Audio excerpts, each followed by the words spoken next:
7 বছর পর মা ছেলের আবেগ ঘন মিলন, লন্ডন ক্লিনিকে খালেদা জিয়ার প্রাথমিক চিকিৎসা শুরু। ছেলেকে সাথে নিয়েই দেশে ফিরবেন খালেদা জিয়া, মাইনাস ফর্মুলা কখনোই বাস্তবায়ন হবে না।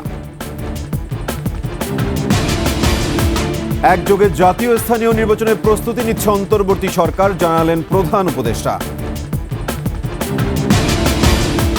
পূর্বাঞ্চলে প্লট বরাদ্দে হাসিনা পরিবারের দুর্নীতি প্রমাণ পেয়েছে দুদক।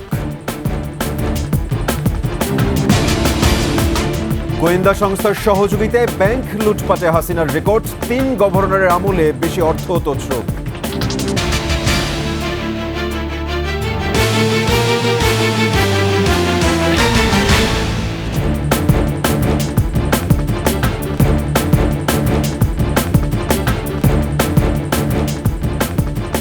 শুনছিলেন সংবাদ শিরোনাম, আমন্ত্রণ রাতের 21 সংবাদের সাথে আছে আমি সাব্বির আহমেদ। দর্শক, 21 টেলিভিশনের সংবাদ একই সাথে সরাসরি দেখতে পাবেন আমাদের ফেসবুক পেজ www.facebook.com/2124 অনলাইনে। এছাড়া সাবস্ক্রাইব করতে পারেন www.youtube.com/@21etv চ্যানেলে। উন্নত চিকিৎসার জন্য বিএনপি চেয়ারপারসন ও সাবেক প্রধানমন্ত্রী বেগম খালেদা জিয়াকে লন্ডন ক্লিনিকে ভর্তি করা হয়েছে। এর আগে বাংলাদেশ সময় বুধবার বেলা 3টার দিকে লন্ডনে পৌঁছান বেগম খালেদা জিয়া। হিথ্রো বিমানবন্দরে তাকে অভ্যর্থনা জানান তারেক রহমান ও তার স্ত্রী ডাক্তার জুবাইদা রহমান। সেই সময় উপস্থিত ছিলেন যুক্তরাজ্য বিএনপির নেতাকর্মীরা। পরে বিমানবন্দর থেকে নিজে গাড়ি চালিয়ে তাকে লন্ডন ক্লিনিকে নিয়ে যান তারেক রহমান। শাহেদ শফিকের পাঠানো তথ্যচিত্রে জানাচ্ছেন নাহিদ সিরাজি নিম্মি। দীর্ঘ প্রতীক্ষার পর এলো সেই মুহূর্ত, অর্ধযুগের বেশি সময় পর মাকে কাছে পাওয়ার এক আবেগঘন মুহূর্ত। এভাবেই এতগুলো বছর পর সাবেক প্রধানমন্ত্রী খালেদা জিয়াকে দেখে জড়িয়ে ধরলেন বিএনপির ভারপ্রাপ্ত চেয়ারম্যান তারেক রহমান। সাবেক প্রধানমন্ত্রী আপসহীন নেত্রীর পরিচয় ছাপিয়ে তখন শুধুই মমতাময়ী মা। বুধবার বাংলাদেশ সময় দুপুর 2:55 লন্ডনের হিথ্রো বিমানবন্দরে পৌঁছান বিএনপি চেয়ারপারসন বেগম খালেদা জিয়া। বিমানবন্দরে তাকে অভ্যর্থনা জানাতে আসেন বড় ছেলে তারেক রহমান, সঙ্গে ছিলেন স্ত্রী ডাক্তার জুবাইদা রহমান ও যুক্তরাজ্য বিএনপির নেতাকর্মীরা। দীর্ঘ অনেকগুলো বছর তিনি সঠিক চিকিৎসা পাননি, তাকে বাইরে যেতে দেওয়া হয়নি। আজকে মহেন্দ্রক্ষণ এসছে যখন তিনি সুচিকিৎসার জন্য লন্ডনে আসছেন। আমরা দোয়া করি, প্রবাসীরা দোয়া করি তিনি সুস্থ হয়ে বাংলাদেশে ফিরে যাবেন। লন্ডনের ভোর থেকেই বিমানবন্দরের বাইরের রাস্তায় আপসহীন প্রিয় নেত্রীর জন্য দীর্ঘ অপেক্ষা। কনকনে ঠান্ডা উপেক্ষা করে গণতন্ত্রের মানুষকন্যাকে দেখার জন্য উদ্গ্রীব সবাই। যদিও দলীয় নির্দেশনা ছিল যে কেউ যাতে ভিড় না করে এই ভোরবেলায়, তারপরে আমরা যেহেতু দেশনেত্রী আমাদের আবেগ ভালোবাসার জায়গা থেকে আমরা আসলে বসে থাকতে পারিনি, আমরা সবাই এসেছি। এখানে আবেগের জায়গা, যার কারণে আমাদের এই বৈরী আবহাওয়ার ভিতরে আমরা এসেছি। আমরা সবাই এক্সাইটেড যে আসলে আমাদের মা দেশনেত্রী এবং খালেদা জিয়াকে দেখার জন্য আমরা সবাই একেবারে উদ্বিগ্ন। বিমানবন্দর থেকে নিজে গাড়ি চালিয়ে সরাসরি তাকে নিয়ে যান সেন্ট্রাল লন্ডনের ডেভনশায়ার প্লেস ও মেরিলিবন সড়কে বিশেষায়িত হাসপাতাল লন্ডন ক্লিনিকে। গতকাল রাত 12:15টার দিকে হজরত শাহজালাল আন্তর্জাতিক বিমানবন্দর থেকে কাতার আমিরের পাঠানো বিশেষ বিমান রয়্যাল এয়ার অ্যাম্বুলেন্সে করে লন্ডনের উদ্দেশ্যে ঢাকা ছাড়েন বিএনপি চেয়ারপারসন। এর আগে চিকিৎসার জন্য সর্বশেষ 2017 সালের 15ই জুলাই লন্ডনে গিয়েছিলেন বিএনপি চেয়ারপারসন বেগম খালেদা জিয়া। নাহিদ সিরাজি নিম্মি, 21 টেলিভিশন। এদিকে লন্ডন ক্লিনিকে ভর্তির পর খালেদা জিয়ার বেশ কিছু টেস্ট করা হয়েছে, প্রাথমিক চিকিৎসাও শুরু হয়েছে। এসব তথ্য জানিয়েছেন যুক্তরাজ্য বিএনপির সভাপতি এম.এ. মালেক ও বেগম জিয়ার ব্যক্তিগত চিকিৎসক ও বিএনপির স্থায়ী কমিটির সদস্য ডক্টর এ.জেড.এম. জাহিদ হোসেন। যে সমস্ত পরীক্ষা নিরীক্ষা যেগুলো বাংলাদেশে সম্ভব নয় সেগুলো করে পরবর্তীতে ওনার চিকিৎসাটা কী ধরনের হবে, ওনার যে সমস্ত অসুখ সুস্থতা রয়েছে সেটা পরবর্তীতে আজকেই এই মুহূর্তে আপনাদেরকে বলার মতো এটুকুই যে উনি আলহামদুলিল্লাহ এত লম্বা জার্নি করে আসার পর উনি স্ট্যাবল আছে, ওনাকে ভর্তি করা হয়েছে।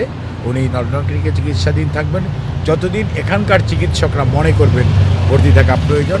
তারপরে উনি ওনার বড় ছেলে আমাদের দলের ভারপ্রাপ্ত চেয়ারম্যান জনাব তারেক রহমান সাহেবের বাসভবনে হয়তো উনি ওনার এখান থেকে ছুটি দিলে কয়েকদিন হয়তো ওখানে থেকেও উনি ফলো আপে থাকবেন।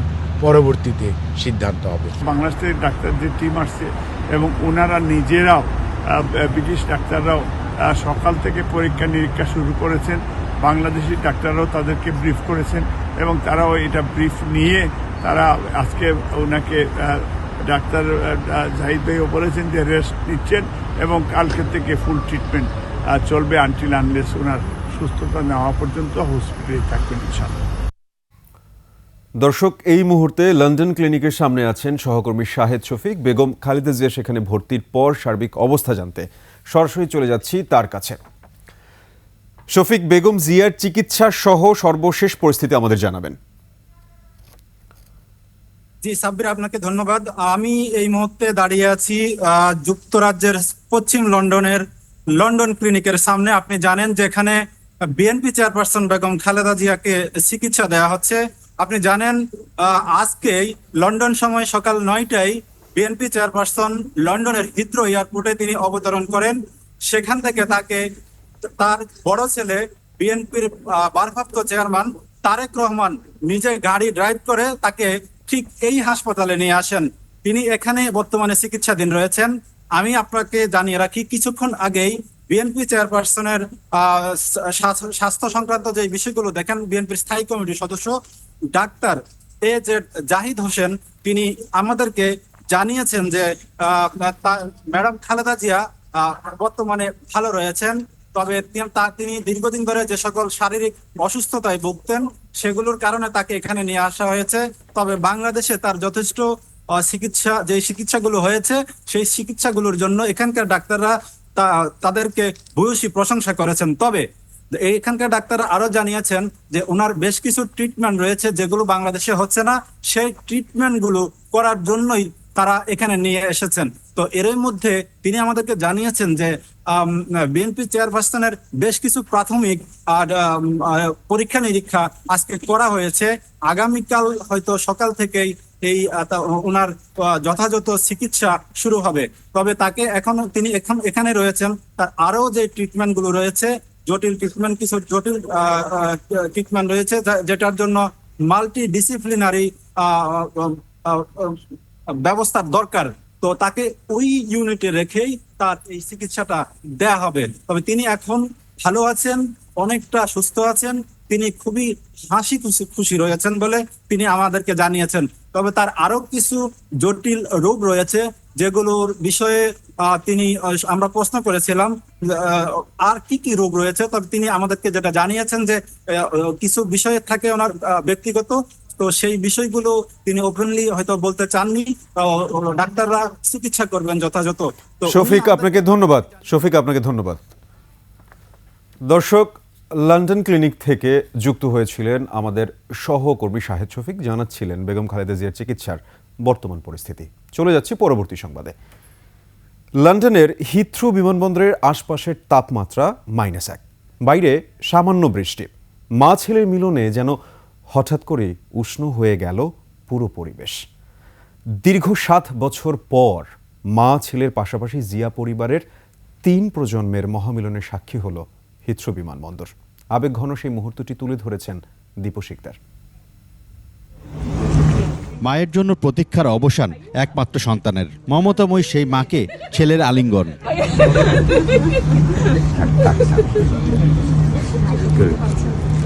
মঙ্গলবার রাতে চিকিৎসার জন্য বিশেষ একটি ফ্লাইটে ঢাকা ছাড়েন বিএনপি চেয়ারপারসন ও সাবেক প্রধানমন্ত্রী খালেদা জিয়া। লন্ডনের স্থানীয় সময় সকাল 9টা 5 মিনিটে খালেদা জিয়াকে বহনকারী বিমানটি হিথ্রো বিমানবন্দরে পৌঁছায়। সে সময় উন্মুখ হতে থাকা বিএনপির ভাইস চেয়ারম্যান ও খালেদা জিয়ার বড় ছেলে তারেক রহমান, তার স্ত্রী ডাক্তার জুবাইদা রহমান তাকে বরণ করে নেন। সঙ্গে ছিলেন জিয়া পরিবারের অন্য সদস্যরা। এ যেন জিয়া পরিবারের 3 প্রজন্মের মহামিলন। এর মধ্যে অবসান হলো দীর্ঘ প্রতীক্ষার। নানান রোগে আক্রান্ত বিএনপি চেয়ারপারসনের উন্নত চিকিৎসার জন্য বিদেশ নেওয়া হলো। 2017 সালের পর তার আর বিদেশ সফর হয়নি, সরাসরি দেখাও হয়নি ছেলে, পুত্রবধূ বা নাতনির সঙ্গে। দীপু শিকদার, 21 টেলিভিশন, ঢাকা। ছেলে তারেক রহমানকে সাথে নিয়ে বিএনপি চেয়ারপারসন বেগম খালেদা জিয়া দেশে ফিরবেন বলে জানিয়েছেন দলটির নেতারা। তারা বলছেন ভারত গণহত্যাকারী শেখ হাসিনার ভিসার মেয়াদ বাড়িয়ে দেশটির গণতন্ত্রকে অবমূল্যায়ন করছে। বিস্তারিত মাহিলা ইসলামের রিপোর্টে। জাতীয় প্রেস ক্লাবে সমাবেশে যোগ দেন বিএনপির চেয়ারপারসনের উপদেষ্টা। মা ছেলেকে নিয়ে বাংলাদেশে আসবে, কেউ ঠেকাতে পারবে না তার জনপ্রিয়তা। রাজধানীর গ্যান্ডারিয়ায় জুলাই অভ্যুত্থানে নিহত পরিবারের সাথে সাক্ষাৎ করেন দলের সিনিয়র যুগ্ম মহাসচিব রুহুল কবির রিজভী। সে সময় তিনি বলেন, ভারতে আশ্রয় নেওয়া হাসিনার ভিসার মেয়াদ বাড়ানোর বিষয়টি বাংলাদেশের জনগণ ভালোভাবে নেয়নি। হত্যাকারীকে গণতান্ত্রিক দেশ কিভাবে তাকে আশ্রয় দিয়ে সেখানে তার ভিসার মেয়াদ বাড়ান, এইটা সারা দেশের বাংলাদেশের মানুষ এটাকে ইতিবাচকভাবে নেয়নি। পাঠ্য বই ছাপার সাথে হাসিনার ঘনিষ্ঠজনেরা জড়িত অভিযোগ করে তিনি বলেন, নতুন বই বিতরণ নিয়ে শিক্ষা উপদেষ্টার মন্তব্য দায় এড়ানো। শেখ হাসিনা কি করেছেন? আমাদের মুদ্রণ শিল্পকে ধ্বংস করে তিনি ভারতের কাছে বই ছাপাতে দিতেন। মাহিলা ইসলাম, 21 টেলিভিশন, ঢাকা। বিএনপির দুই শীর্ষ নেতা দেশের বাইরে থাকলেও দলে কোনো নেতৃত্বের শূন্যতা সৃষ্টি হবে না বলে মনে করছেন না বিশ্লেষকরা। -2 ধরনের কোনো ফর্মুলা এ দেশে কখনো বাস্তবায়ন হবে না বলেও মনে করছেন তারা। সোহেল সামির রিপোর্ট। অনেক জল্পনা কল্পনা শেষে গেল মঙ্গলবার উন্নত চিকিৎসার জন্য লন্ডনের উদ্দেশ্যে দেশ ছাড়েন বিএনপি চেয়ারপারসন বেগম খালেদা জিয়া। এরপর থেকে আবারও নানা প্রশ্ন বিভিন্ন মহলে।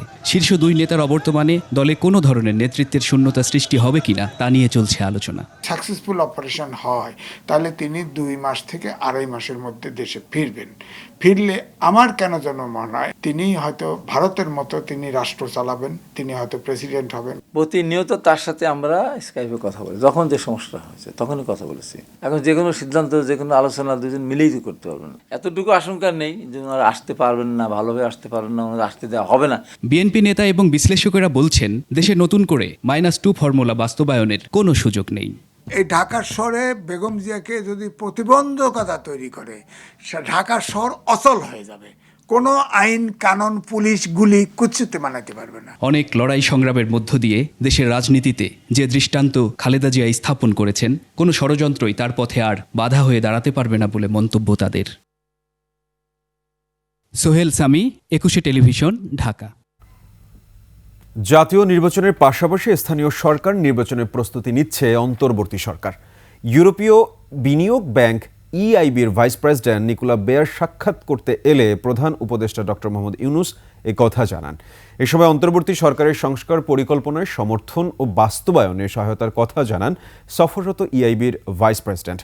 সাক্ষাতে প্রধান উপদেষ্টা ডক্টর মোহাম্মদ ইউনূস বলেন, স্থানীয় সরকারকে সত্যিকারের স্থানীয় ও কার্যকর করতে অন্তর্বর্তী সরকার একযোগে প্রস্তুতি নিচ্ছে। এ সময় দুর্নীতি দমন, জ্বালানি ক্ষেত্রে সবুজ রূপান্তর, চট্টগ্রাম বন্দরের সুবিধা উন্নয়ন ও বাংলাদেশের পানির ব্যবস্থাপনা নিয়ে EIBর সহায়তা চান প্রধান উপদেষ্টা। পূর্বাচল প্রকল্পের প্লট বরাদ্দে সাবেক প্রধানমন্ত্রী শেখ হাসিনা ও তার পরিবারের ক্ষমতার অপব্যবহারের প্রমাণ পেয়েছে দুর্নীতি দমন কমিশন দুদক।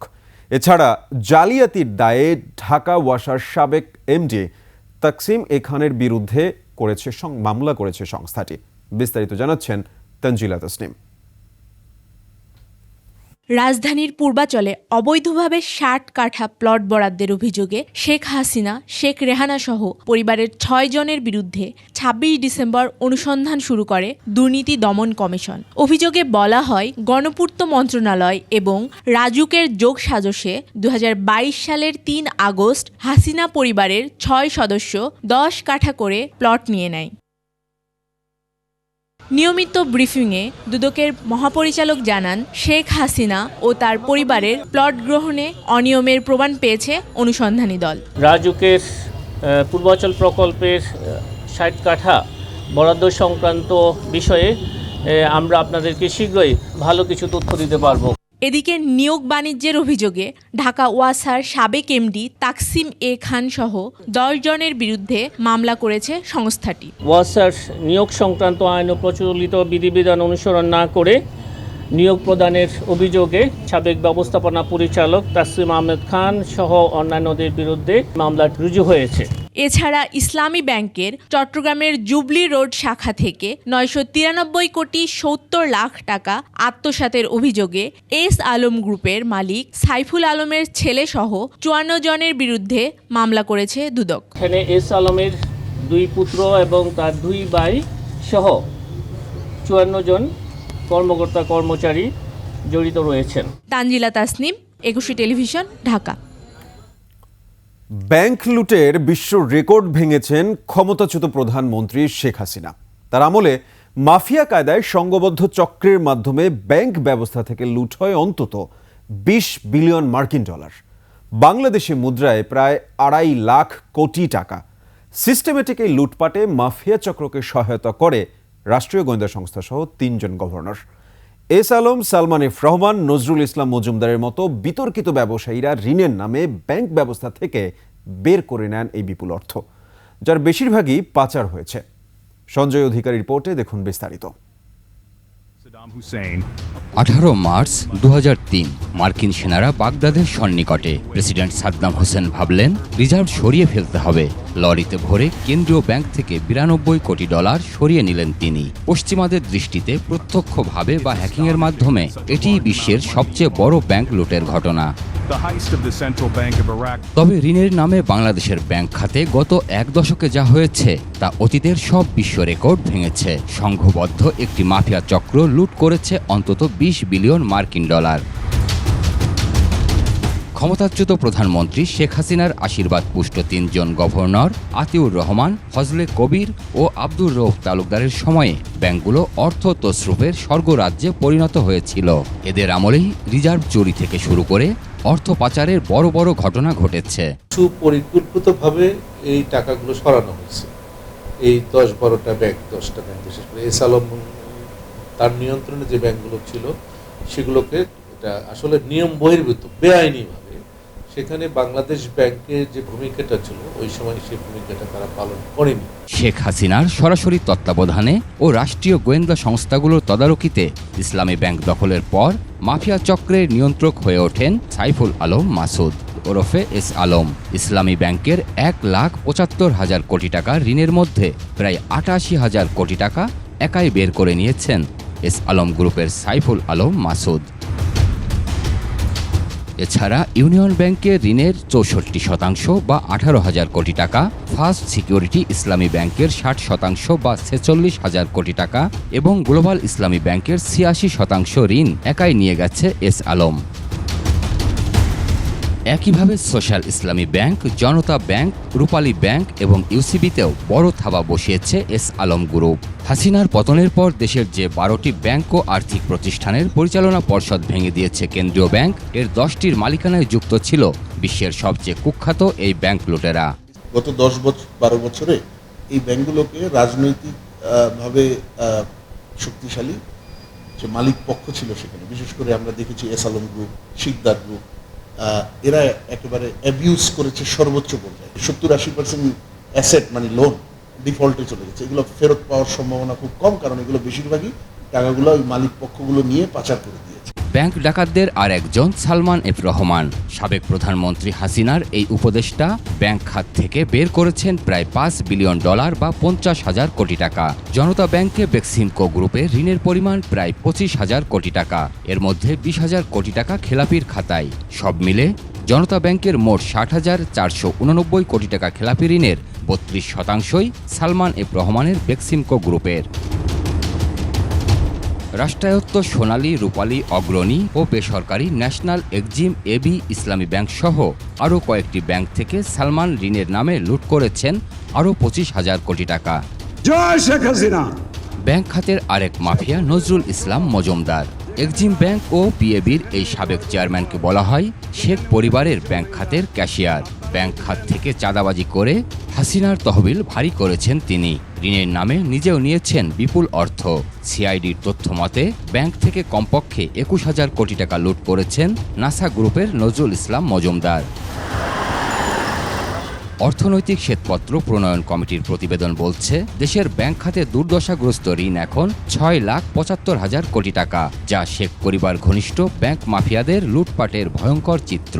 বাংলাদেশের যারা টাকাটা বাইরে নিয়ে গেছে তাদের কিন্তু কোনো না কোনো লিগেসি এবং তাদের এঙ্গেজমেন্ট কিন্তু এই দেশে আছে। বেনামি সম্পদ এবং তাদের আত্মীয় স্বজনের মাধ্যমেও যে সমস্ত সম্পদ তারা আরোহণ করেছেন কিংবা সেগুলো দিয়ে ম্যানেজ করছেন, সেই জায়গাগুলোতে পর্যন্ত আপনার হাত দিতে হবে। ব্যাংক লুটের মূল পৃষ্ঠপোষক হাসিনা পালিয়ে আছেন ভারতে।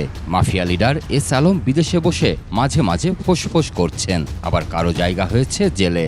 তবে লুটের অর্থ বেশিরভাগই পাচার হয়ে গেছে। এসব অর্থ ফিরিয়ে আনাই ব্যাংক খাতের জন্য সবচেয়ে বড় চ্যালেঞ্জ বলছেন বিশেষজ্ঞরা। সঞ্জয় অধিকারী, 21 টেলিভিশন, ঢাকা। নিচ্ছি সংবাদ বিরতি। যখন ফিরছি তখন অন্যান্য সংবাদের সঙ্গে আরও যা থাকছে। বালু মহলে এখনও সাবেক মন্ত্রী জাহিদ মালিকের রাজত্ব, ঝুঁকিতে জাতীয় গ্রিডের বিদ্যুৎ সঞ্চালন লাইন।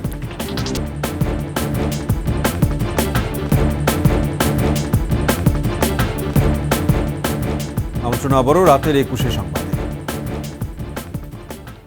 ফেরত পাঠানোর চাপের মধ্যেই বাংলাদেশের সাবেক প্রধানমন্ত্রী শেখ হাসিনার ভিসার মেয়াদ বাড়িয়েছে ভারত সরকার। তবে দেশটির গণমাধ্যম হিন্দুস্তান টাইমসের এ তথ্যের বিষয়ে অন্তর্বর্তী সরকার এখনও কিছু জানে না বলে জানিয়েছে পররাষ্ট্র উপদেষ্টা তৌহিদ হোসেন। এটা আগে জানতাম না, পত্রিকা দেখে জেনেছি, এটুকুই। আসলে আমার কিছু বলার নেই। পিলখানা হত্যার পুনঃ তদন্ত সহ 7 দাবিতে এবার মার্চ টু কোর্ট কর্মসূচি ঘোষণা করেছে বৈষম্য বিরোধী ছাত্র আন্দোলন ও বিডিআর পরিবারের সদস্যরা। এর আগে কেন্দ্রীয় শহীদ মিনারে গণসমাবেশে তারা বলেন, পতিত শেখ হাসিনা সরকারের নীল নকশার অংশ হিসেবেই 2009 সালে পিলখানায় পরিকল্পিত হত্যাযজ্ঞ চালানো হয়। বিস্তারিত সুমাইয়া খানের রিপোর্টে। কেন্দ্রীয় শহীদ মিনারে বৈষম্য বিরোধী ছাত্র আন্দোলন ও বিডিআর পরিবারের সদস্যরা এই গণসমাবেশের ডাক দেন। গণসমাবেশ থেকে হাজারো কণ্ঠে এভাবে স্লোগান দেন বিডিআর বিদ্রোহে নির্যাতনের শিকার সৈনিক ও পরিবারের সদস্যরা। প্রতিবাদ জানানো হয় হাসিনা সরকারের নানা কর্মকাণ্ডের। তাদের অভিযোগ, পরিকল্পিত এই হত্যাযজ্ঞ বিডিআর বিদ্রোহ হিসেবে চালিয়ে প্রকৃত অপরাধীদের আড়াল করেছে হাসিনা সরকার। যারা ফ্যাসিস্ট হাসিনার তাবেদার ছিল, যারা আমাদের এই ভাইদেরকে হত্যা করেছে, তাদেরকে বিচারের আওতায় আনতে হবে। পিলখানা হত্যাকাণ্ডের সঠিক কারণ অনুসন্ধান করে দোষীদের শাস্তি নিশ্চিত করতে হবে। দ্রুত চাকরিতে পুনর্বহালের দাবি তাদের। সবার চাকরি ফেরত দেন, আর বিডিআর যারা ইতে আছে, জেলবন্দি আছে, তাদেরকে আমরা মুক্তি চাই। পরে 5 সদস্যের একটি দল 7 দাবি নিয়ে প্রধান উপদেষ্টার কাছে স্মারকলিপি দিতে যায়। ঘোষণা করে মার্চ টু যমুনা। এই মার্চ টু যমুনা শাহবাগ পর্যন্ত আসলে পুলিশ তাদের আটকে দেয়। আমি ট্রেনিং শেষ করেছি 2008 সালের ডিসেম্বর, 2009 সালের ফেব্রুয়ারিতেই এই হত্যাযোগ্য হয়েছে। আমি তো আর কিছুই জানি না। 18,519 জনকে চাকরিচ্যুত করা হয়। আমাদের একটাই দাবি বর্তমান সরকারের কাছে, চাকরিতে যাতে আমাদের সসম্মানে ফিরিয়ে নেওয়া হয়। বিস্ফোরক মামলায় কিছু বিডিআর সদস্য এখনো জেলে আছে। তাদের মূলত কালকে যে একটা রায় হওয়ার কথা, সেটার মাধ্যমে তাদেরকে বেকসুর খালাস দিতে হবে। 2009 সালে বিডিআর সদর দপ্তরে 74 জনকে হত্যার ঘটনায় 139 আসামিকে মৃত্যুদণ্ড দেয়া হয়। যাবজ্জীবন সাজা দেয়া হয় 185 জনকে।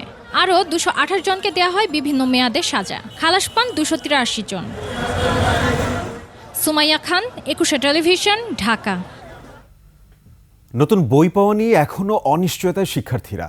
চলতি মাসের মধ্যে বই দিতে না পারলে ছাপাখানা সহ সংশ্লিষ্টদের বিরুদ্ধে আইনি পদক্ষেপ নেওয়ার কথা জানিয়েছে জাতীয় শিক্ষাক্রম ও পাঠ্যপুস্তক বোর্ড এনসিটিবি। প্রাথমিক মাধ্যমিকের 41 কোটি বইয়ের মধ্যে এখন পর্যন্ত মাত্র 11 কোটি বই ছাপানো হয়েছে। আদিত্য মামুনের রিপোর্ট। অক্টোবর থেকে ডিসেম্বর 3 মাস সময় পেয়েও লেজে গোবরে অবস্থা প্রাথমিক মাধ্যমিক শ্রেণীর বই বিতরণে। শতাধিক ছাপাখানাকে সময় বেঁধে দিলেও কাজ হয়নি। তাদের অজুহাত কাগজ সংকট। তাই পাঠ্যপুস্তক বোর্ড আস্থা রাখছে মাত্র 41টি ছাপাখানার উপর। জানুয়ারির 1, 5 আর 20 মোট 3 ধাপে বিতরণের মেয়াদেও বই পাচ্ছে না শিক্ষার্থীরা। প্রাথমিক থেকে 10ম শ্রেণীর জন্য প্রয়োজন 41 কোটি বই। প্রাথমিকে 10 কোটি বইয়ের মধ্যে মাত্র 4 কোটি বই ছাপানো সম্ভব হয়েছে। মাধ্যমিকের ৩১ কোটি বইয়ের মধ্যে মাত্র ৭ কোটি বই ছাপানো হলেও সব বই পৌঁছানো যায়নি। তবুও এনসিটিবি আশা করছে চলতি মাসেই বিতরণ করা হবে সব বই।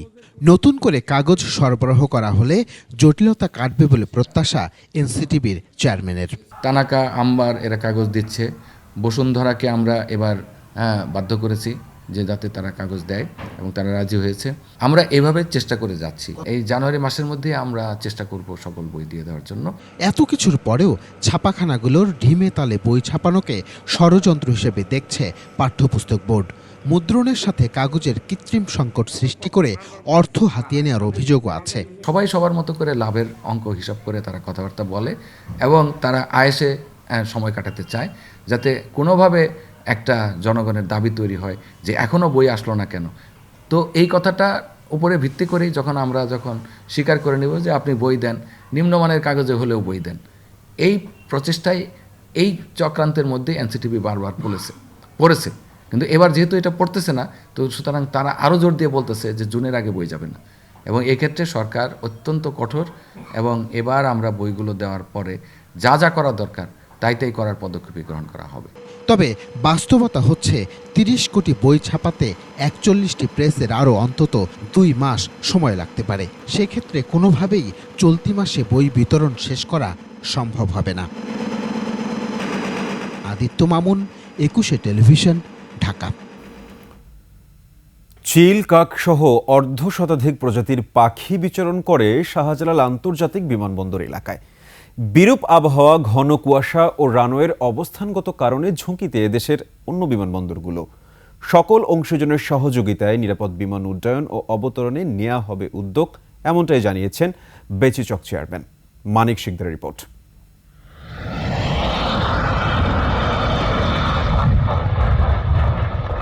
২০২৪ সালে একের পর এক বিমান দুর্ঘটনার সাক্ষী হয়েছে পুরো বিশ্ব।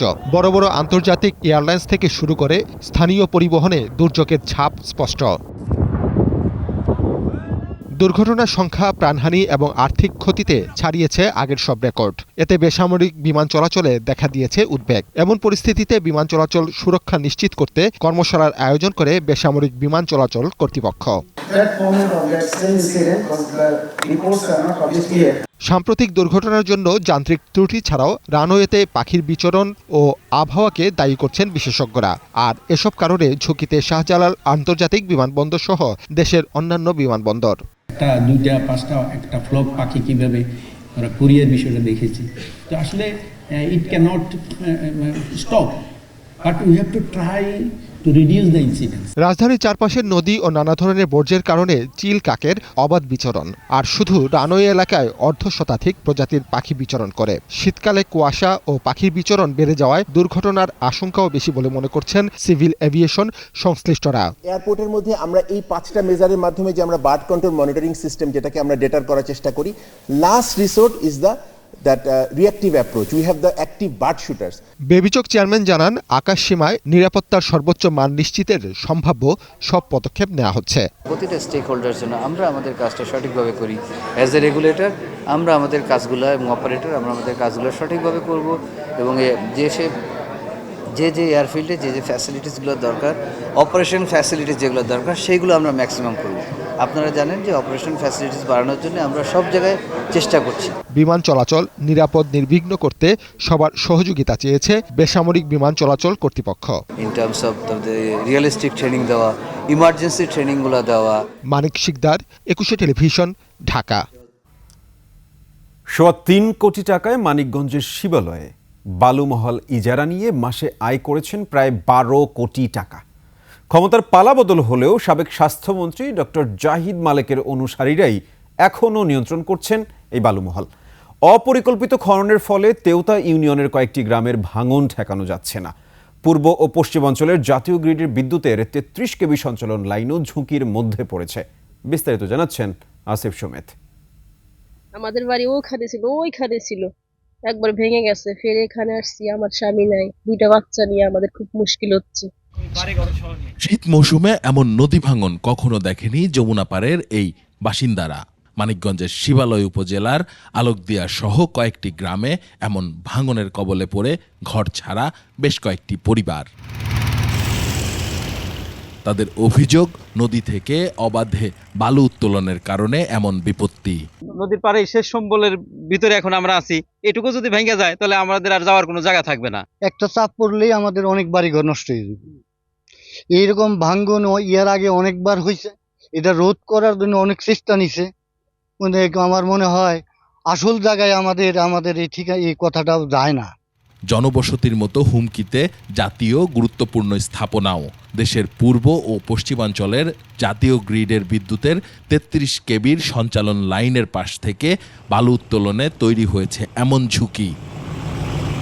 প্রতিদিন এখান থেকে ন্যূনতম যে বালু উত্তোলন হয় তার সর্বনিম্ন বাজার দর প্রতি ট্রাকে ৩,০০০ টাকা, মাসে আসে প্রায় ১২ কোটি টাকা।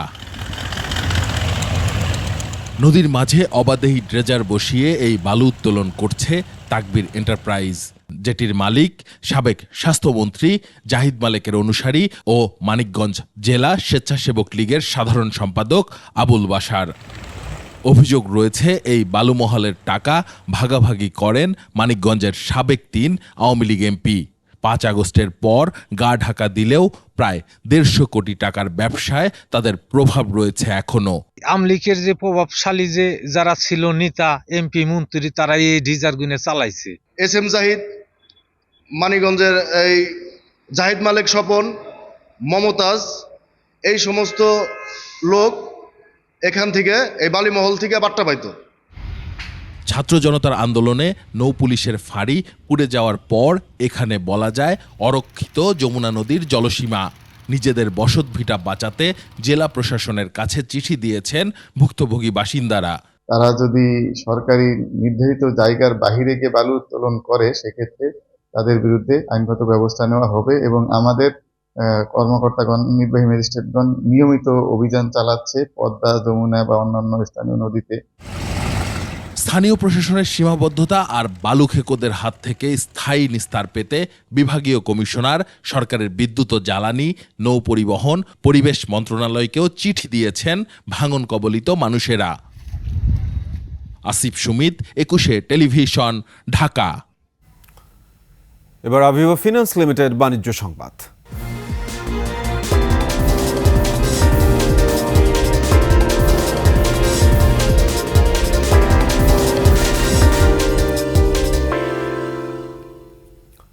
সূচক কমেছে দেশের পুঁজিবাজারে, লেনদেনেও চলছে খরা। সপ্তাহের চতুর্থ কার্যদিবস বুধবার দেশের প্রধান স্টক এক্সচেঞ্জ ডিএসই সূচক কমেছে ৫ পয়েন্ট। এতে ডিএসই প্রধান ইন্ডেক্স নেমে আসে ৫,১৮৫ পয়েন্টে। এদিন লেনদেন হয়েছে মোট ৩০৭ কোটি ১ লাখ টাকার শেয়ার ও মিউচুয়াল ফান্ড। লেনদেন হওয়া প্রতিষ্ঠানের মধ্যে দর বেড়েছে ১১৮টির, কমেছে ২১৪টির এবং অপরিবর্তিত ছিল ৬৪টির দর। ডিএসইতে লেনদেন সবচেয়ে এগিয়ে ছিল ফার্মাসিউটিক্যালস ও কেমিক্যাল, এরপরই ব্যাংক, প্রকৌশল ও টেক্সটাইল খাতের শেয়ার। ডিএসই টপ ট্রেন্ডের শীর্ষে ছিল ফাইন ফুডস, আর শতাংশের দিক দিয়ে সবচেয়ে বেশি দাম বেড়েছে আরএসআরএম স্টিলের শেয়ারের দাম।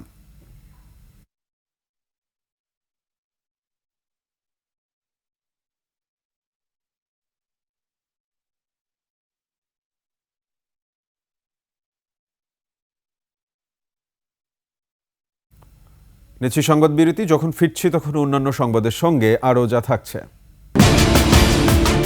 সাকিব তামিমকে চ্যাম্পিয়ন্স ট্রফির দলে চান বিসিবির প্রধান নির্বাচক। চাঁপাইনবাবগঞ্জে বাংলাদেশ ভারত সীমান্তের মৃত পাতিয়া নদীর উন্মুক্ত স্থানে বিএসএফের কাঁটা তারের বেড়া তৈরি নিয়ে এলাকায় থমথমে পরিস্থিতি বিরাজ করছে। বিজিবি জানায়, সোমবার সকালে চৌকা বিওপির বিপরীতে সীমানা ঘেঁষে ভারতীয় অংশে কাঁটা তারের বেড়া নির্মাণ শুরু করে বিএসএফ। বিজিবির তীব্র আপত্তির মুখে সেদিন নির্মাণ কাজ বন্ধ রাখে। মঙ্গলবার দুপুরে আবার বেড়া তৈরির কাজ শুরু হলে ফের উত্তেজনা বাড়ে।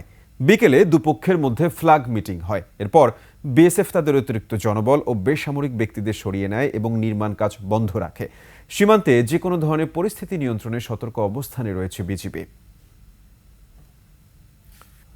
এর সাথে শেষ করছি রাতের ২১ সংবাদ। যাবার আগে সংবাদ শিরোনামগুলো আরও একবার। ৭ বছর পর মা ছেলের আবেগ ঘন মিলন, লন্ডন ক্লিনিকে খালেদা জিয়ার প্রাথমিক চিকিৎসা শুরু। ছেলেকে সাথে নিয়েই দেশে ফিরবেন খালেদা জিয়া, মাইনাস ফর্মুলা কখনোই বাস্তবায়ন হবে না। একযোগে জাতীয় স্থানীয় নির্বাচনের প্রস্তুতি নিচ্ছে অন্তর্বর্তী সরকার, জানালেন প্রধান উপদেষ্টা। পূর্বাঞ্চলে প্লট বরাদ্দে হাসিনা পরিবারের দুর্নীতি প্রমাণ পেয়েছে দুদক। গোয়েন্দা সংস্থার সহযোগিতায় ব্যাংক লুটপাটে হাসিনার রেকর্ড, 3 গভর্নরের আমলে বেশি অর্থ তছরুফ।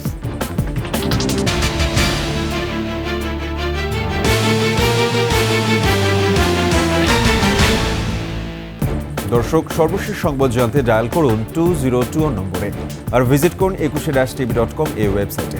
ফেসবুকে ভিজিট করতে পারেন www.facebook.com/2124 অনলাইনে। এছাড়া সাবস্ক্রাইব করতে পারেন www.youtube.com/@21etv চ্যানেলে। এতক্ষণ সঙ্গে থাকার জন্য সবাইকে ধন্যবাদ। পরবর্তী সংবাদ রাত 1টায় দেখার আমন্ত্রণ রইল। 21-এর সাথেই থাকুন।